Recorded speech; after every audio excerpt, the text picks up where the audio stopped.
नमस्कार मित्रों, मैं अनुजुक्त आप सभी के सामने अपने जारी एपिसोड के चौथे भाग को लेकर उपस्थित हूँ। जैसा भाग 1 से भाग 3 तक आप सबको ये समझ में आया होगा कि मेरा उद्देश्य भारत के अंदर मुस्लिम के साथ होने वाली राजनीति पर केंद्रित है। मेरा उद्देश्य उस राजनीति को कम करा के, खत्म करा के सामाजिक खाई के लंबाई चौड़ाई को कम करवाने की है।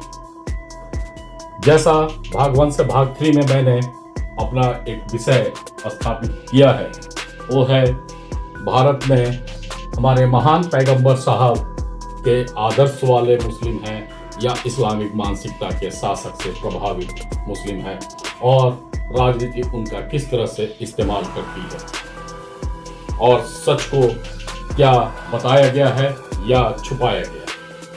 आप इस चैनल को लाइक, सब्सक्राइब और शेयर करते रहें ताकि इस पूरे एपिसोड को मैं अच्छे से कंप्लीट कर सकूं और सभी को एक अच्छी जानकारी मिल सके। मैं जल्दी से अपने भाग 4 के मुख्य बिंदुओं पर आता हूं।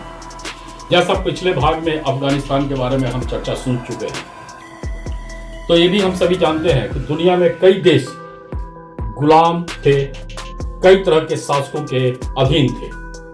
सभी को धीरे धीरे आजादी मिली।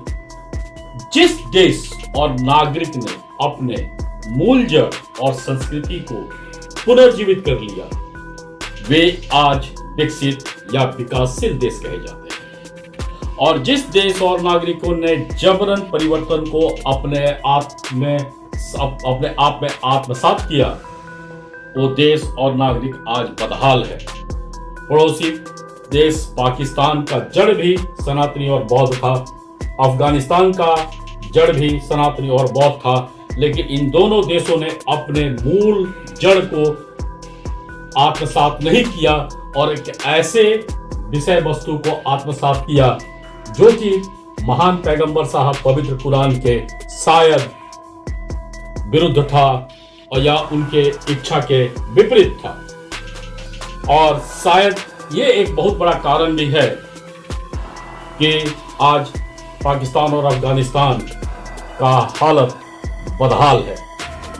वहां मुसलमान ईमान कहने को रह गया है और मुसलमान ईमान के विपरीत कार्य ने न केवल अफगानिस्तान पाकिस्तान को बदहाल किया है, बल्कि वहां की जनता भी त्राही माम है, कष्ट में है और एक दुखी जीवन जीने को मजबूर है।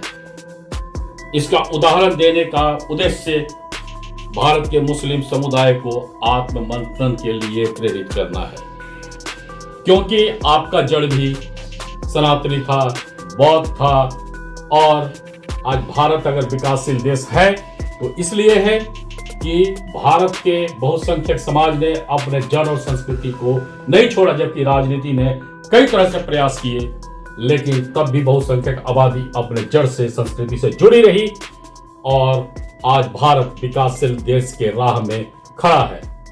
भाग 4 को मैं यहीं समाप्त करता हूं, समय की कमी है। भाग 5 में मैं और विस्तृत जानकारी दूंगा और आगे सीरीज को आगे बढ़ाऊंगा। धन्यवाद। I step up to the mic, gonna make it swing. Feel the rhythm in your bones, let the music sing. Got that poppin' beat, gonna make you move. Dance.